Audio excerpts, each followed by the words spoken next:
Of course, you'll see him when he comes stateside for Breeders' Cup. And we see somebody else stateside all the time, and we couldn't let the Sunday edition go without a Roddy Valente visit after the tremendous win by Hot Stones, an absolute thriller yesterday in the Bed of Roses. It's a doubly great win for Roddy because, of course, sire Bustin' Stones gets a graded stake winner. Roddy, congratulations. Steve, thank you so much. It was a lot of fun, believe me. And it's also great because what it does for the sire. I mean, this is a big leg up for him. I agree, Steve. You take a stallion and you try to make a stallion, and it's a horse that had never been beat by any horse, and to see him pass that on to his family now, it's a great feeling. And truthfully, the race did not deserve a loser yesterday. I had texted Mark Henning this morning and congratulated him and told him that I hope that they both stay healthy, that they get a chance to face each other. And he said, you lose some like that and you win some, but it's very nice to lose to good people. So I really commend Mark, and it was a great day for us. And my partners. So we have the Casal family and the Belinsky family. So it was a great day for all of us. And you mentioned the Belinskys and, of course, Waldorf Farm. Talk about what kind of a year it was for Bustin' Stones in the shed. Did he get a good book? Yeah, we did just a hair over 30 this year, but I think we got a little bit more quality to him, and that's what we were focusing on. We raised the stud fee, and I don't know if you had a chance to see last week, but there was a 2-year-old New York bred that ran by Bustin' Stones, and finished second to a horse that Mike Rapoli had told Bruce that Todd was very, very high on him, and he ran second to him in the open company. So there is a stake, a New York bred stake, the last day of the Belmont meet, so we'll be pulling for him, and maybe he could have a couple of stakes winners to start off the summer. Well, and it's an important year. This is his third crop, right, these 2-year-olds? That is correct. And the great part for us, Steve, I don't have any problem saying this. We did the right thing by Bustin' Stones retiring him when we did, but his babies, his first crop, are still running strong at 4. And you take Hot Stones. That horse has never seen a needle. She's given us quality starts. Another filly that is a 300,000 earner to keep busting. And they're all sound, and it's a pleasure to have him pass that on to his foals.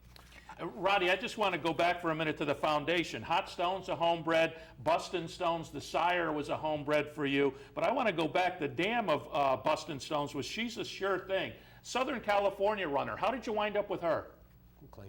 I claimed her and made a bad claim, quite honestly, and I ended up buying a share into City Zip, and by choice I just kept breeding her back until she threw something, and that's how I ended up with Hot Stone. So I take no credit for being a mastermind to have bred a grade 1. Sometimes you just got to be on the right side of it. Well, and you mentioned the bi-coastal operation and being willing to put money out there. That's what it's all about. And frankly, Bustin' Stones, it seems to me, is in a unique position with Disco Rico. It feels like his career as a sire is coming to an end. So to have a horse like Bustin' Stones, kind of like the Wildcat Air, the DeWildcat, that bargain sprint speed type that is throwing solid runners, Roddy, we just can't push him enough and tell people to take a chance to call Dr. Belinsky and get involved here for next year when they're planning their matings. Steve, I couldn't say it any better than you did. I mean, he is pound for pound for what you're paying for the best stallion that you can get value out of in New York. And the pleasure of all of this is, like yesterday, we're running for breeder awards. We had an $18,000 bonus money, being that he was an open company. What's on the side of her card is what she made is, it's you might as well add another $80,000 to it when you put the rest of it. And, the other thing is, as far as Waldorf Farm, it's close for people that live in the Capital District. It's a beautiful facility, horses are treated the best that every farm that I've ever been involved with. They do a great job, and it's it's 20 minutes from Albany to take a ride out there, and they welcome. They love to see their clients come down and share time with them. So I couldn't encourage people to take a shot. Got to get a couple of quick questions in before we wrap up. Roddy, what did you have to eat last night at Don Pepe's? We ate like we were going to jail. So.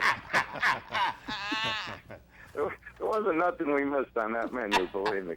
How many clams saw a demise? Believe me, they just kept flowing, and so did the wine.